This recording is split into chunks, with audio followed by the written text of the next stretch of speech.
You know what time it is? Football season, Q4. It's time to close out another year of growth and prep for the next year of revenue. To bring in more business this Q4 and beyond, you need HubSpot Sales Hub. With a smart prospecting workspace, deal management suite, and AI powered apps, you can take total control of your operation to generate more leads and land more sales. And when you pair Sales Hub with other hubs and HubSpot's Smart CRM, your team will be on the same page across the entire customer journey. Leads won't slip through the cracks, and data is connected across marketing, sales, and operations, so you can better measure your impact on the bottom line. Stop sticking to those same old strategies and start closing more deals because the best time to score is Q4. Make the switch to HubSpot Sales Hub at hubspot.com/sales. You're listening to Side Hustle Pro, the podcast that teaches you to build and grow your side hustle from passion project to profitable business. And I'm your host, Nicaila Matthews-Okome. So let's get started.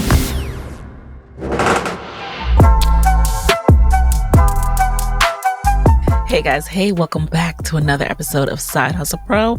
I'm your host, Nicaila, and today we have an update episode with Imani Ellis. Now, you may remember meeting Imani back in episode 187 of Side Hustle Pro, and while she was here, she shared about how she manages being a side hustler, juggling her role with CultureCon and the Creative Collection with her full-time role at NBC. Well, wouldn't you know it, here we are 3 years later, and Imani is now a full-time entrepreneur. So she is back to share with us all about what goes into that decision and that planning and preparation to go from having a side hustle, or as she would call it, 2 full-time jobs, to a full-time entrepreneur role. So let me give you guys a little bit of background in case you haven't listened to that episode. So Imani is the CEO and founder of CultureCon and the Creative Collective. That is a community dedicated to facilitating brave spaces for Black and Brown creatives. It was born in Imani's 1-bedroom apartment as a means of fostering meaningful connection. And since then, the CCNY has since parlayed into the fastest growing community devoted to creatives of color. The CCNYC's marquee event is CultureCon, a conference celebrating the impact diverse voices have on culture. Past speakers include Tracee Ellis Ross, Will Smith, Regina King, John Legend, Spike Lee, and more. CultureCon is the first of its kind ideas conference that caters to all aspects of creative and young professional life. So today we're going to get into all that CultureCon and the Creative Collective does, as well as Imani's perspective now being on the other side of side hustling. Let's get right into it. So Imani, welcome back to the guest chair. I'm so excited to have you here. You've done so much since we last spoke, so I had to have you back for an update episode. I'm so excited to be back. I was just listening to our first episode together. Me and too. It's just so full circle. It's crazy. It's so much. I was listening back. I love doing that too, like right before. And I'm like, wow, this is so different. So for those of you who don't know, Imani was in the guest chair February 2020. What a time, right? It's so funny listening back. We didn't even know what was coming. No idea. We have big plans for that year. Now, at that time, you were still working full-time as a publicist while building the CCNYC and the CultureCon signature event. What went into your decision to leave publicist life and become a full-time entrepreneur? So much went into that decision. NBC was actually the first job and only job I had post college. And so that was a third of my life and a lot of what I knew. And I think what was happening was I was in a dream position. I loved my job. And I think what was happening is I started to feel this kind of tug, and it started as a whisper, and it was like, you're not going to be here forever. And I really suppressed it because I said, what are you talking about? I'm very happy. I'm very satisfied. But Yeah. it continued to get louder and louder. And I think a seed was planted that kind of said, this is a beautiful chapter, but, I have something waiting for you. And that's to do CultureCon and Creative Collective full time. And so I definitely wrestled with it because it was Yeah. uncomfortable. Yeah. But ultimately, left in November of last year. And now I'm, full-time CEO of CultureCon and Creative Collective, which is still so unreal to say. Wow. I know that feeling. I remember those early days. I left around the end of the year too. So I want to know a little bit about how it felt as your star started to rise and you're working in an industry and people know what you're doing. Your coworkers know what you're doing. Was that ever a conflict or did that ever get awkward or weird? I think one of the things that I was super fortunate to have was a really incredible relationship with my boss. I started as Oh, her that's assistant. awesome. Yeah, I started as her Yeah. assistant, her coordinator, and grew to be her vice president. And so we were friends, and there was a lot of trust there. And as Creative Collective was growing, I was sharing with her in real time, hey, we're growing. So I think that helped me that it wasn't this like big little secret. It really was Yeah. about transparency, which I feel like is always the way. But I also had to remember, to put on the hat where I was. So when I was at Right. NBC, I had my NBC hat on. I think that's why so many people were like, how are you doing both? Because I was really, really tunnel visioned on growing that brand. And then after work, after school, on the weekends, I was CultureCon and I was putting Yep. on that hat. And so for me, I think it was absolutely the like balance tightrope game until it became clear when I did BravoCon and CultureCon a week apart. It just became clear that it How? was it Yep. was time. It was time. Yes. If you wanted to have your sanity and a life, You it was know, time. And I know that that can be scary. Thankfully, you were able to be open and transparent because that takes some of the stress off when you're trying to hide your side hustle, which thankfully I wasn't in that position. So I support and send much love to those of you who feel that you have to be in that position because it's tough. But when yeah. you're able to, if you're able to, share this side of yourself and like I always say, position it as an asset to the company. Like I'm learning so much about this because of this thing I did at CultureCon. I decided to weave this into BravoCon or, hey, why don't we try this? It worked really well. That can be so helpful. Absolutely. And to that point, just making sure that the work is not being compromised, right? Right. Because if my work had been starting to drop, if my attention to detail was starting to slow down, it would have been cause for, okay, that's a distraction. Yep. But I love what you said in terms of like iron sharpening iron. Like I'm actually in this world, I'm in culture, I'm learning what people are talking about, and I can bring those insights to my work. Yes. Then it's a win-win. It's a win-win. Yep. Yep.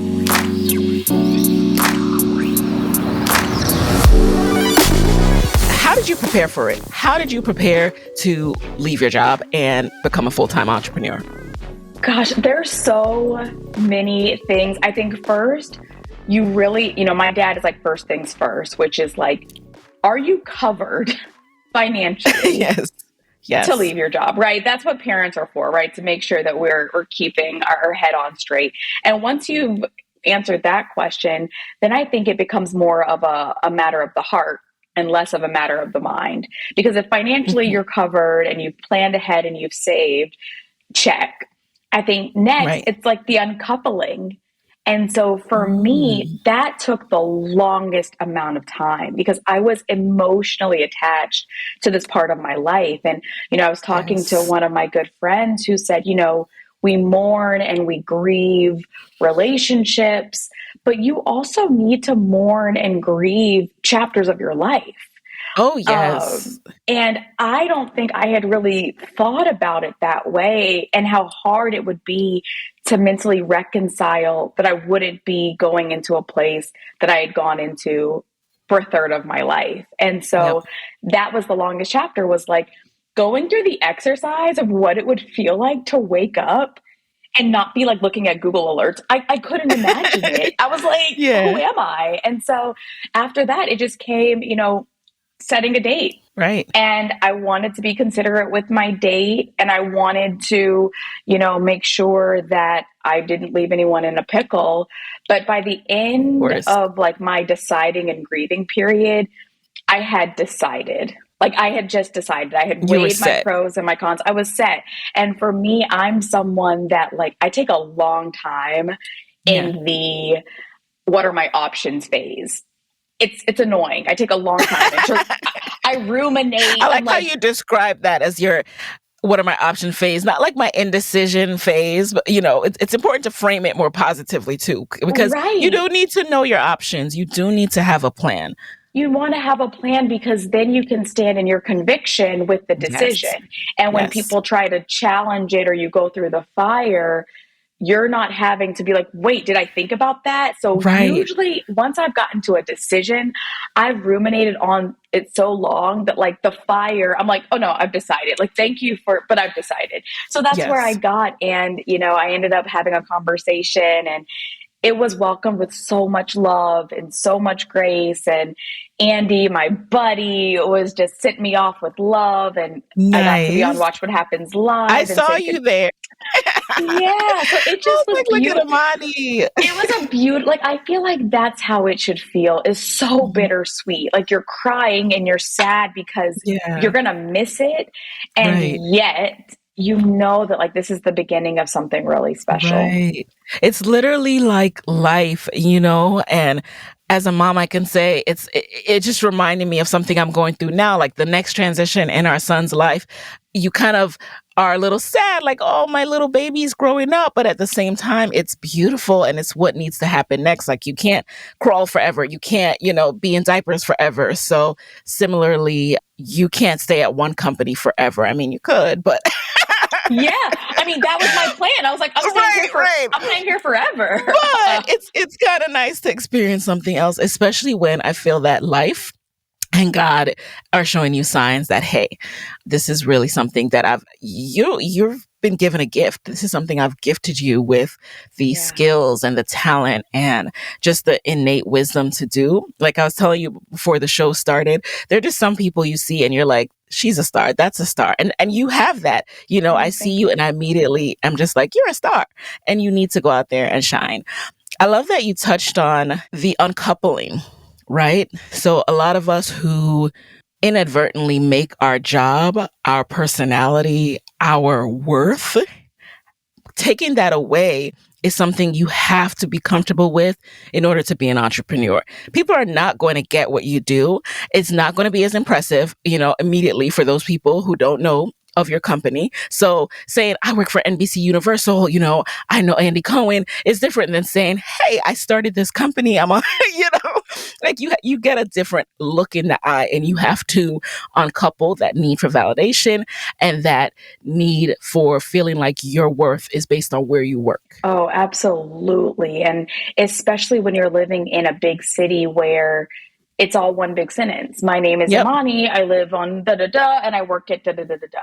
It's just kind of in a city with millions of people, how people kind of interact. But I think I had to remember that the reason of building Creative Collective was to build a different kind of culture that wasn't so transactional. And so it really was an uncoupling. And I was like, who am I without these titles, without these things? You've got to spend some time there. And it's been really refreshing, I think. And it's active work. It's work that you're doing constantly. But I really think it's so important, especially as Black women, there's just so much pressure to over deliver and be so consistent. And I think as I looked through just like all the years of like sacrifice and all of the things that led to being a vice president at NBC Universal, like I'm so happy that I was able to have a beautiful chapter. And I keep saying chapter because it's the same feeling you get when you say goodbye to your parents and they've left you at college, right? Yep. It's like the beginning of something so fresh and new. And at NBC, I can honestly say that I left it all on the field. No regrets. Like there weren't these big, like, oh, if only I had stayed and gotten this. Like, I really felt like I had learned from it. But I think it is so important to do the work of, what's your hobby? What are your interests? And what are things that you do that you're actually not making money for? You just enjoy it. For me, those are estate sales. I got to go to an estate sale, and I got to eat food. I got to do all those things. And so again, those are like the becoming outside of like your career. And I also like that you touched on that decision-making process and how you need to be in it. You need to be locked into your decision and understand, truly, like innately just embody that decision, because it's going to keep coming up. I was surprised by that, by how many people, after I told I was leaving, that you're almost kind of getting into these conversations where you're kind of defending your position. And I'm like, wait a second, this is not up for debate. This is what I'm doing. Right. But you really have to be convicted in what you're doing. You have to be convicted. And again, I love the phase of like, walking around your house of your brain in your robe. You got the ice cream. You're like, those are the messy days. And it can go on and on, because some days it felt right. Some days I felt scared. Some days I'm underthinking it. I'm overthinking it. But by the time it came to leave the house, by the time the announcement was made, I was so convicted. And so I think people will reflect the energy that you're giving, and they can sense if you don't believe what you're saying. And so I believed, but I will say, and sometimes this is the case, is people can see it in you before you can see it in yourself. I had people that were like, wait, you still worked at NBC? And I'm like, are you kidding? Yeah. It's my whole world. So there were people on both sides. There were people that were surprised I was leaving, and then there were people that couldn't believe I was still there. But I loved it. I would, if I could go back, I would do it the exact same way.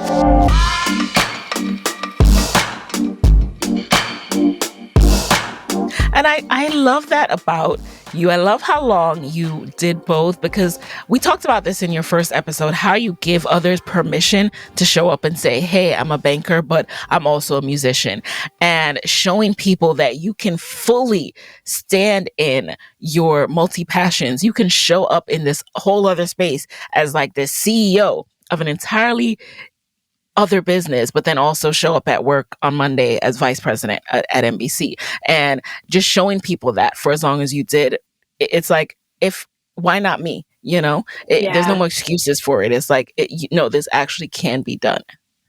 Oh, it's absolutely possible. And I thought it was so important to tell the whole truth, because I think as entrepreneurs, if you're seeing this vision in someone, again, it has a whole other income stream. They have a corporate role, but you're just seeing the entrepreneur side. It just gives, I think, partial storytelling. And I think it's important to say, hey, it's okay if you don't want to jump out the window and just start a business from scratch. And so I hadn't seen a lot of representation of that. And so I just decided from the beginning, I wasn't going to hide the fact that I had a corporate job. I was just going to, this is the life that I'm living. And I'm all about that representation, because it's like it's not realistic for most people to just jump out like that. And it's a very hard and uncomfortable world if you do. And then it becomes shame about going back. And so it's all this rigmarole. Just keep your job. Just keep your job as long as you can. And be careful with shame, right? The shame storm, so much of that comes from like our own, I think, understandings of what people might think, but like you can always change your mind. Like, and I think that's what I learned about being a publicist, is that we are ever evolving. And so the story doesn't have to end with you left your job, you could never work in corporate again. It could be, I took all these skills from entrepreneurship and now I'm going back to Apple Music to show them how they can grow. So I think a lot of times we're stuck in our own heads with like the stories we tell ourselves, but I believe in redemption. You can always go back. You can always change your mind. The story is never over. Never. Business Made Simple, hosted by Donald Miller, is brought to you by the HubSpot Podcast Network, the audio destination for business professionals. Business Made Simple takes the mystery out of growing your business. I recently checked out the episode called Your Website Probably Stinks. Here's how to fix it. And it is a must listen for all of us, because if you have a website, you need to know how to have the clearest messaging possible that shows how you solve your customers' problem.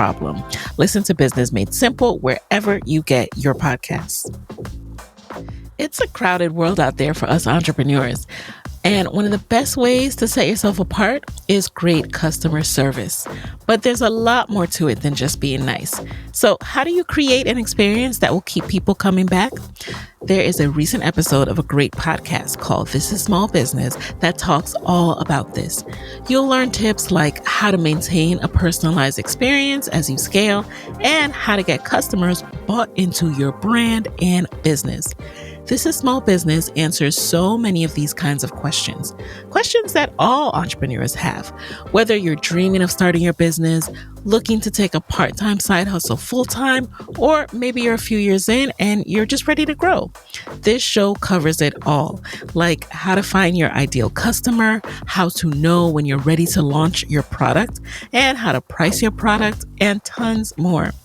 Learn more about how to start and grow your small business. Check out This is Small Business, an original podcast from Amazon on your favorite podcast app. And big thanks to This is Small Business for sponsoring the show.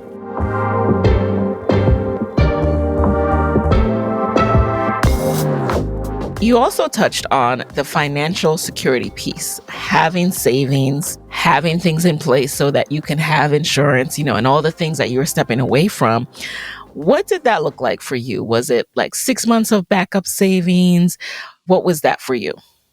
Yeah, I think one of the things about me, I've always been a saver, and my habits, I don't really have expensive habits. So my habits are like lemon pepper wings on a Friday. I'm not really like, ooh, I've got to go, that's just not my personality. And don't get me wrong, I love nice things, but I have not a ton of expensive habits, and I've just been able to save. And then when I do want something, then I'm able to get it because I know that, if I'm feeling that, I really want this thing. I say that because I had been saving for so long just for a rainy day. And so by the time it came to look at finances, I think I had like 4 months, 5 months of just like, you can take care of yourself, whether you take time off, whether you decide to do entrepreneurship full time. And that gave me a security blanket of, okay, like what's the worst that could happen? I'm not going to not be able to pay my bills. So with that kind of being like a foundation safety net, I was able to take the leap. And what were the revenue streams at that point in your business so that you felt secure enough to now rely on this business to pay you?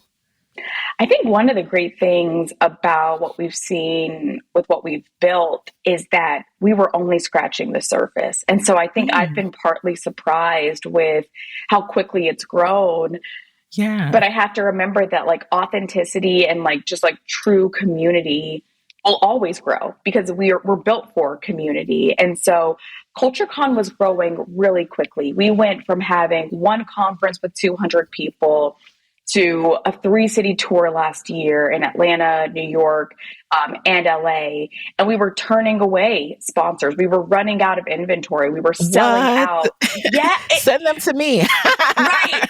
We were like, we got to catch you next year. There's no more space. And so it really reminded me of, the Israelites in the desert and the manna from the sky. It's almost like God was like, don't have this scarcity mindset. You are spoken for, you are covered for.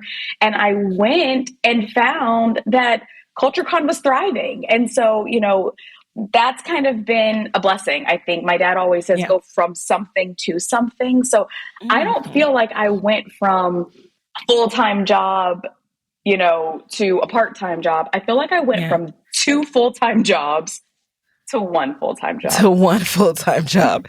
What's changed in your business structure and how you approach the company now that you are focusing on it as your only full-time job? Oh my gosh, I have more time to dream, which feels so good. I think when I was doing both, I was very in like operational mode. Of Like, course. how can we just keep the oil in this machine chugging? And now I'm able to think about 2024 in 2023, 2025 in 2023. So I've got like 2-year plans, which Yeah. is super exciting. And then we've also just been able to really focus on team culture. So Mm. there's 25 of us, and we're really thinking about how do you feel when you show up to work? How we have Mm-hmm. internship programs, and it's just been really great to spend time on some of the, I think, priorities that might get pushed to the side when you're Mm-hmm. focused on operations. So like Mm-hmm. team culture and team retreats, and what are some of the nice to haves we want to have for our community. I still wake up and I cannot believe that like this is my job. Yep. Like yeah, it's great. Yeah, it is. I completely relate to those moments. Like, wait a second. And I can't believe that your team is 25 deep now. Okay, how are you managing that operationally? Is there like are you using an HR system company to kind of manage all that comes with the big team? Yeah, so you learn, and again, this is another benefit of working in a corporation is Yes. the osmosis of Mm-hmm. understanding leadership structures, right? And Uh-huh. so I have a team of direct reports, senior leadership, and then they have their respective teams. So I'm not really meeting with 25 people, I'm meeting with 5, Yep. and then they're meeting with all of their teams. But yes, we have an HR team who does the onboarding and the insurance and all of the things that you need to have covered. Mm-hmm. And then we have an amazing COO, Nabila, who really is my right hand in terms of like chugging along and is everyone feeling good. Yes. And then I really lean on my direct reports to really Mm-hmm. keep me apprised with like what's happening, what are the flags. But I've had to like fire myself from a lot of the tasks that I used to be so obsessed with, but that Yeah. are no longer CEO tasks. And so I was like on all of the social meetings, and my COO was like, Imani, why are you on the social meetings? And I was like, well, because I need to know what we're posting on Insta. And she's like, Yeah. prying the phone out of my hand. And so it's been a breath of fresh air, I think, to Yeah. take a step back and ask myself, do I absolutely need to be on that meeting? And if the answer is no, Right. empowering leadership to like lead their pods. That And yeah, is a word. it is, and but it takes practice. And I think Mhm. I'll say the caveat to that is Yeah. for newer businesses that are still establishing the quality control, and Yes. sometimes you can't pull back as quickly Right. as you'd like to, or I'm sure your team would like you to, because there does need to be a standard. But once you've Yes. established the standard and the expectations, then I think you can pull back. I think sometimes CEOs are like, just like figure it out. But if you haven't established what the KPI is, what does a win Yeah. look like, you're kind of, everyone's lost.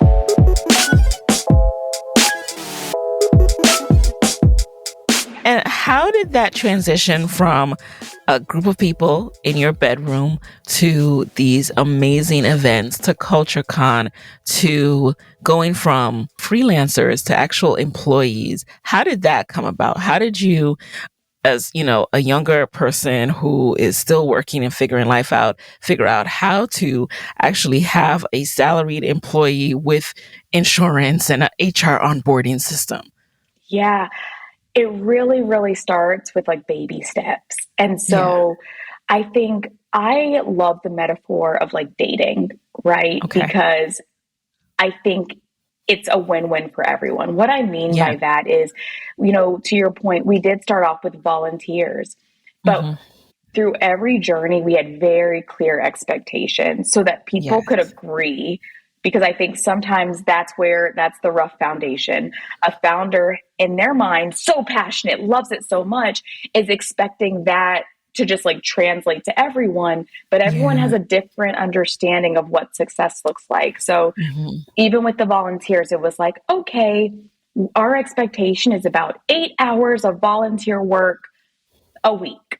These are the tasks you're going to be doing. Da, da, da, da. These are the benefits we can give you so that people can decide, do I want to do this? Do I not want to do this?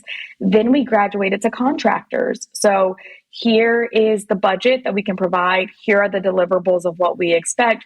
Do you want it? Here is the term. We're going to do a 3-month contract. Do you agree to this? And so it really was allowing people, it was a double opt-in. Like, does it work for you? Does it work for us?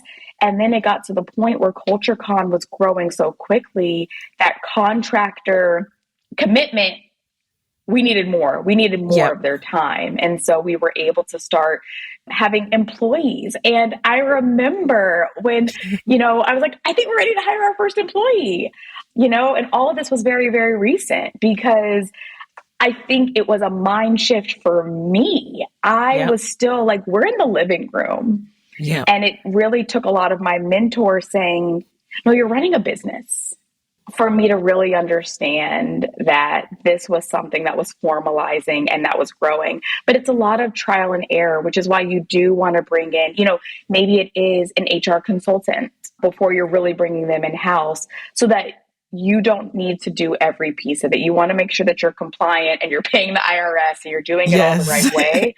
But all that information doesn't have to innately come from the CEO. I think one of the best things you can figure out very early on are the things that you are very good at and the things that you need support in. And I think for me, I objectively am like, these are the things here's where I thrive. I can build really great teams, but only because I can recognize, hey, I'm not really great at the production budget.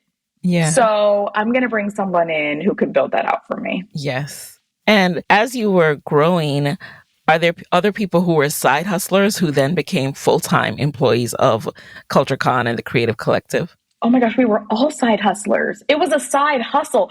I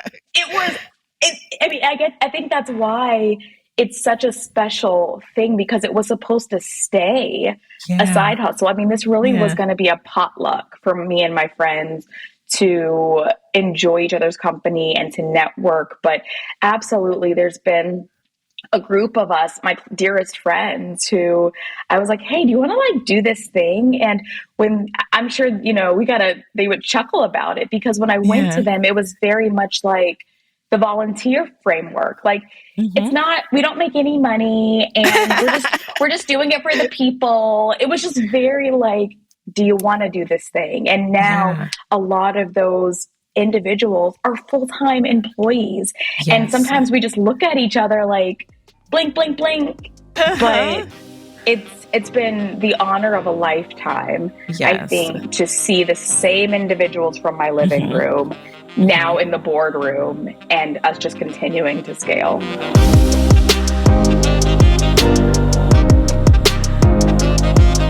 What do you think it takes to truly go from starting something as this volunteer, it just feels good, I'm working with my friend's organization, to a real business where everyone's bought in? No one's like holding on anymore to something else because they don't believe in it. Like, everyone's bought in, everyone's now full-time in it.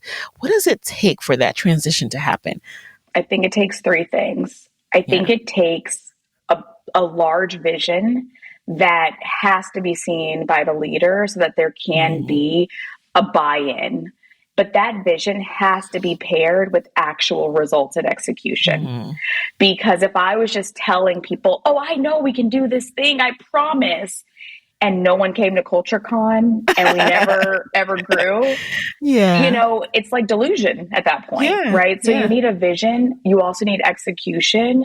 But I think the third piece is radical empathy and recognition.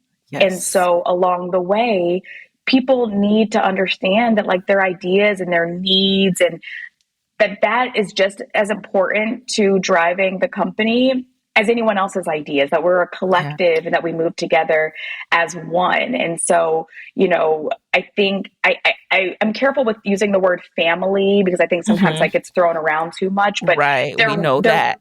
Right. It's like, don't, But we're actually friends, and so there is, and there's a level of respect. I see what you're saying. yes, Yeah, there's a there's a deep level of respect. yes, because I think that it's not just vision, it's people also feeling like they're respected and they're seen and they're a part of it. And so I think those are the things. I think it's the vision matched with the execution, matched with respect for the people who are building this alongside of you, and it's been working for us. I love it. I wish something like this existed when I was, younger, coming up in entertainment industry in my 20s in New York, because that's just a dream to me, to be able to impact culture in a way that makes sense for us and it's your target audience. And so what a beautiful, beautiful thing that you're doing and able to create for so many others. I'm curious though, again, because the last time we spoke, it was February 2020. You were preparing for CultureCon in October 2020. Yes. I want to know what happened. How did you pivot your business in the pandemic and still come out on top? Oh my gosh, our business grew during the pandemic, but I didn't know that after we spoke, because we had just announced and we were selling tickets. Yes. And we were going to do New York in October, and we were going to do Atlanta in May. And so I was a little in denial. Like, I was seeing the ripple, and people were texting me like, what are you going to do? And I was like, what do you mean? This has nothing to do with us. I was like, I said, it's February. Like, relax, guys. Yeah. Like, and so I was a little late to the party. And then I started to see things like the Democratic convention being canceled and the All-Star game being canceled. And that's, I think, when it started to feel like close to home, when these like larger than life institutions were closing. I was like, oh, it's happening. And so in 2020, actually, it was interesting because we canceled, and I think I got permission in a way that I hadn't before to just sit back a little. 2020 was a really interesting year. I went back to visit my parents in Atlanta. I went back to the museums that I had kind of not had time for. I went back to like watercolor painting, and we just did a lot of pivoting in 2020 and a lot of like learning. And then in 2021, we launched CultureCon at Home, which ended up 25,000 creatives in 131 countries came to CultureCon at Home. And I think we were realizing. What did that entail? What was that about? What did that look like? We basically were like, okay, we didn't do a CultureCon in 2020. And we were asking our community, like, what do you all want? Do you want virtual happy hours? Do you want, they were like, no, we don't want a virtual happy hour. No Zoom. They were like, but what we do want is for you to take the energy of CultureCon and bring it to a campus. And so we did. And I think it's, to date, one of my most proudest moments. Our team completely pivoted and built an entire 3D campus of CultureCon. And it had different buildings. You could go in the buildings. It had live chats. You could chat with people all around the world. It was 3 days of programming presented by Square. It had a string quartet playing Beyonce when you logged in. It had a culture garden that had all different types of like Black history, cultural things. And so that was our pivot. And then in 2022, we were back outside. Back outside. I was there, and boy, were you outside. I was like, this feels like, and I didn't even go to HBCU, but I was like, this feels like a homecoming. Like, this feels like Howard homecoming. Yes. So that became our new tagline. My friend Mark goes, CultureCon low-key feels like a homecoming. And so we called it a homecoming. It was awesome. And that's why I'm even more impressed by, the transition, you making the shift from side hustle or, one full-time to two full-times to just one full-time, because you've just gone through like probably two of the hardest years in the business that any of us have ever seen. And then to still be able to leave after that just really shows a level of tenacity, holding on, pushing through the storm. Did you ever think like, all right, well, we're just getting back on our feet, so let me hang in one more year before I leave? I always think that your mind wants you to be safe, Yes. and safety sometimes means just do what you've always known. Mm-hmm. And I think what was happening was it was getting to a point, and I said uncomfortable earlier to describe it because Yeah. it was uncomfortable. Because what was starting Mm. to happen was I knew what I needed to do. Yep. And so, therefore, because I knew what I needed to do, I knew that I could blame no one but myself if I didn't do it. Yeah. Right. And so it gets to the point where, I was reading this book about Yeah. resistance, and it said that procrastination is the easiest form of resistance because Ouch. procrastination, right? Procrastination doesn't say, I'm never going to write my symphony. Hmm. Procrastination says, I'm going to write my symphony. I'm just going to do it tomorrow. Right. And then you just keep doing that for years and you look up and you've never done it. And so I Hmm. knew that, I would just be lying to myself if I said, oh, you just need another year. Because the data points told me that I didn't need another year. The data Yes. points told me that last year CultureCon had 2,000 people. This year CultureCon had 4,000 people, and we had to Mm. turn people away. And Yes. so I just kind of was looking at, and I said, okay, you can tell yourself you need another year, but you're lying to yourself. And so Yep. I try to not lie to myself. And I knew that I wouldn't be less scared if I waited another year. And so Hmm. I thought that it was very symbolic. It was my 10-year anniversary.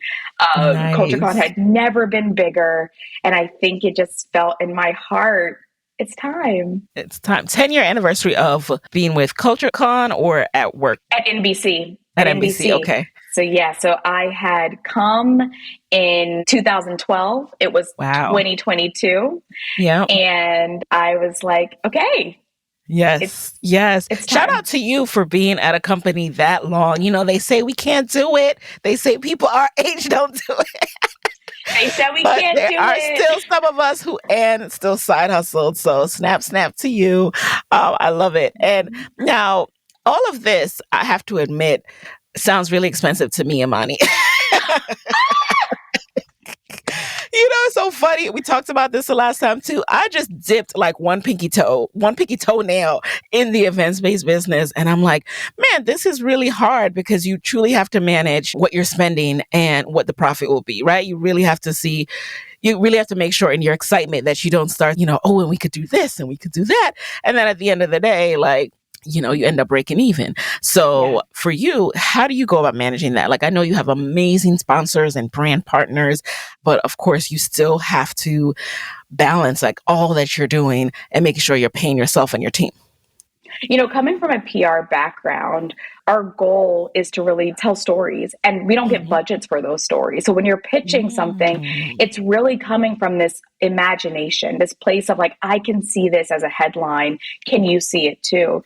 And so Mhm. I think I brought that mindset with me as I look at the budgets, as I look at what's possible, because you're right. You don't want to have this caviar dream and you got a shoestring budget. And now trying to like keep up with the Joneses, you have completely blown through it. And so Yeah. for CultureCon, it really is okay. This is the budget.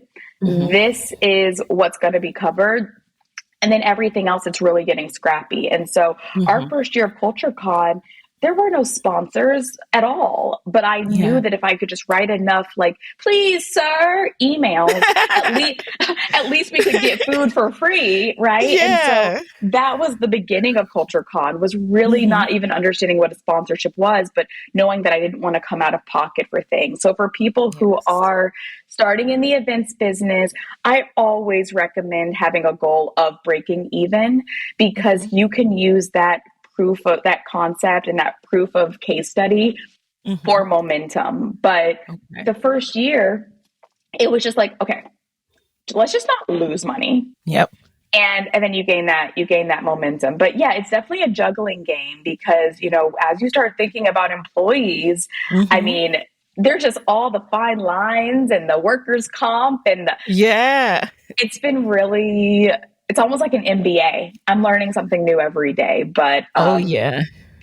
Oh yeah, this is the true MBA. Like I always say, you know, when people reach out to me and they already have like a thriving business going, I'm like, girl, you don't if you don't just stay with your business, like you are profitable, you're making money. An MBA, there's nothing like actually doing. So for all the education all of us gets, it's wonderful. It's very important. But then don't think that you can skip the learning curves when you actually start doing, because you can't. And you just don't know what your business what will happen, that a pandemic will come up, you know? Yeah, you just don't know. And you should assume that everything is going to take longer and be more expensive than you've imagined. If you just keep that in mind, there's not too many surprises. Right.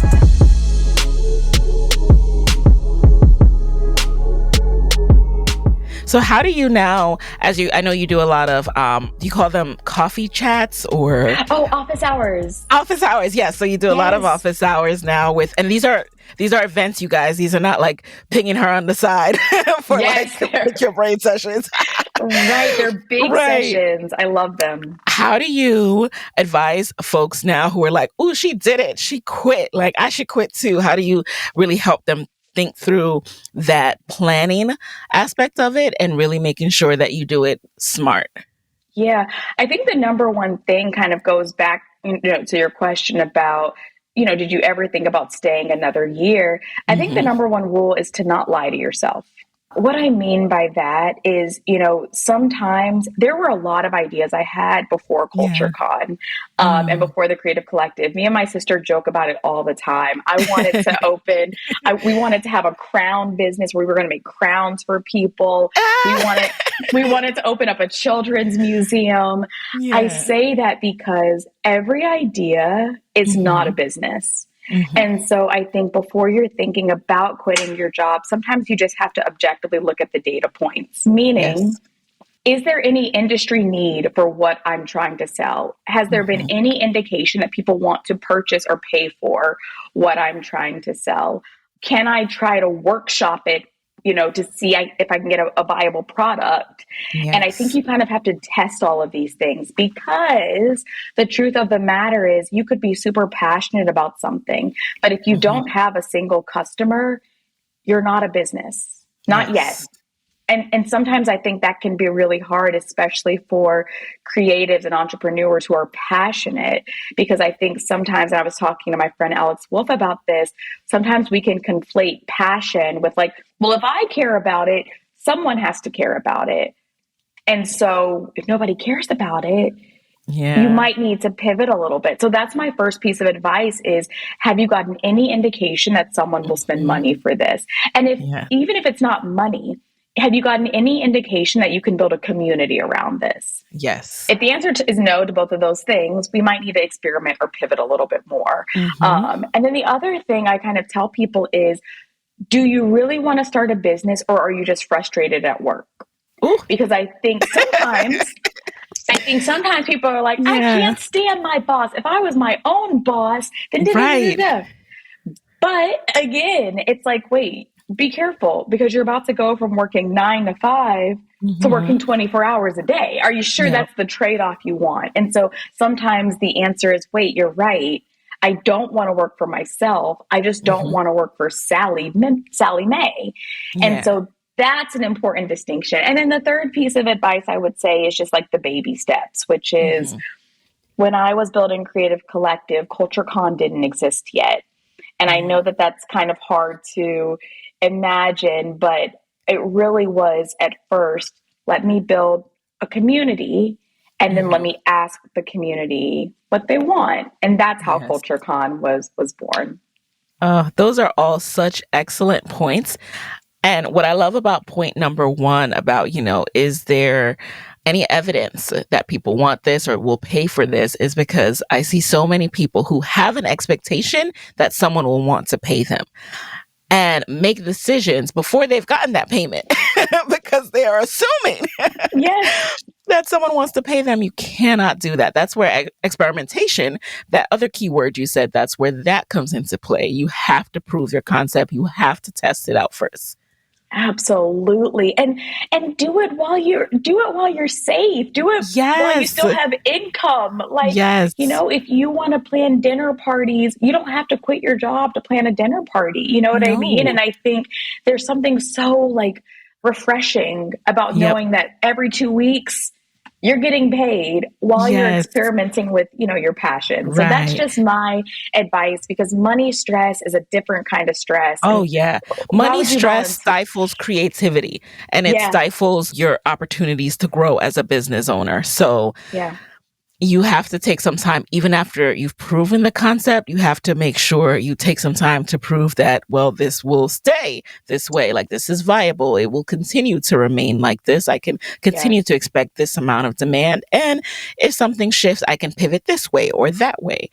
So that is the beauty of remaining safe for a while as well. Absolutely. So we're going to shift into the lightning round. But before we Okay. do, I'd love to know, what are you working on right now for the next phase of Creative Collection and CultureCon? Oh my gosh, we're so excited. So we're present and we're future. So right Yeah. now we are working on CultureCon LA. That's going to be Juneteenth weekend. Ooh. Just did a beautiful Ooh. site visit. Going to be in Yes. LA. It's going to be great. And then we're going to do CultureCon New York, our biggest one yet, in Hmm. October. Okay. We just got a third building, so the campus is humongous. And Wow. then, as I mentioned, I'm getting to Hmm. play in 2024. So we're going to have some really exciting announcements about what we're Okay. doing next year, but Yes. it's all good things. I love it and I expect nothing less. I hope to be at CultureCon this year. We'll see. And I was just so impressed being there and seeing that vibrant energy. Like, you know, we're just magnificent. Black people are just amazing, magnificent, colorful, dynamic, beautiful. Yes. And just being around that energy is wonderful. But then you also are able to really tap into getting to know someone else. And for anyone who's overwhelmed sometimes with like bigger experiences, if you're like, oh, I don't have anyone to go with, who will I talk to? Like, I just always used to make it a goal of connecting with one person. You do not have to leave somewhere with, ooh, I met 20 people and I gave my business card and blah, blah, blah. Like, take all that pressure off of these events and truly go enjoy yourself and then just connect with one person. If you leave with Yes. one connection, if you speak to only one person, like I used to that do is that too. worthwhile. Yeah. I would do that too. And, CultureCon is built for introverts. I'm an introverted Yes. person. I actually can't stand the idea of walking into a room and everyone just like looking at me. And so Right. we do a lot of icebreakers to Okay. circumvent that awkwardness. Hmm. So yeah, CultureCon is for you. If you're introverted, Yes. extroverted, yes.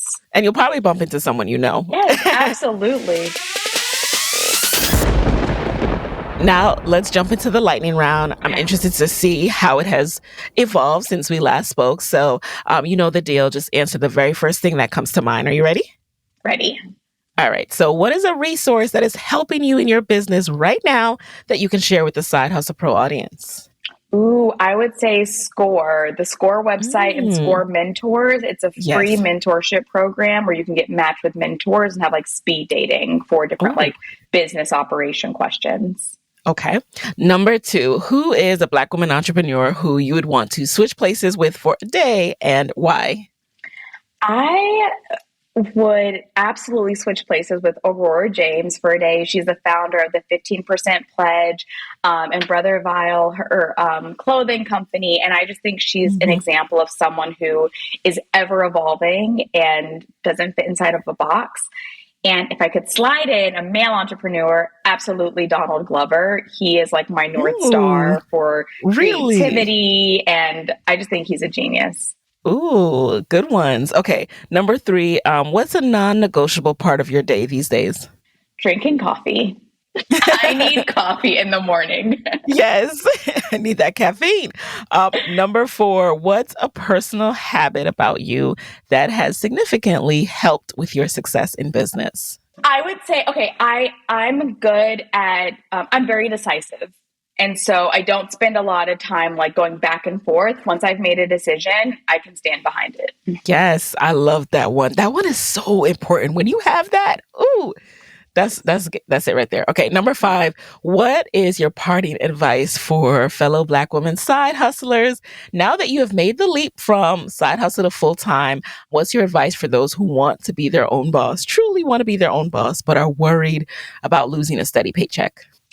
My advice to my fellow side hustlers would absolutely be set tangible goals. And when you make those goals, celebrate yourself. When you miss those goals, take a step back and just ask yourself what's not working. Become obsessed with what's not working. And as you continue to refine it, you're going to grow your business. Love it. So Imani, thank you so much for coming back into the guest chair.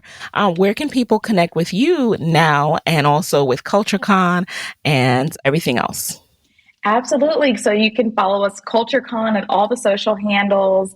And then I'm Imani on Instagram and Hey Girl, It's Imani on TikTok. All right. And you guys, there you have it. I will talk to you next week. I hope you enjoyed this conversation. I know I did.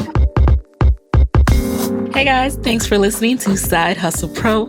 If you like the show, be sure to subscribe, rate, and review on Apple Podcasts. It helps other side hustlers just like you to find the show. And if you want to hear more from me, you can follow me on Instagram at Side Hustle Pro. Plus, sign up for my 6-bullet Saturday newsletter at sidehustlepro.co/newsletter.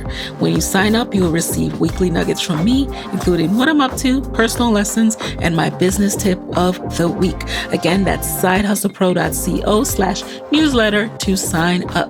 Talk to you soon.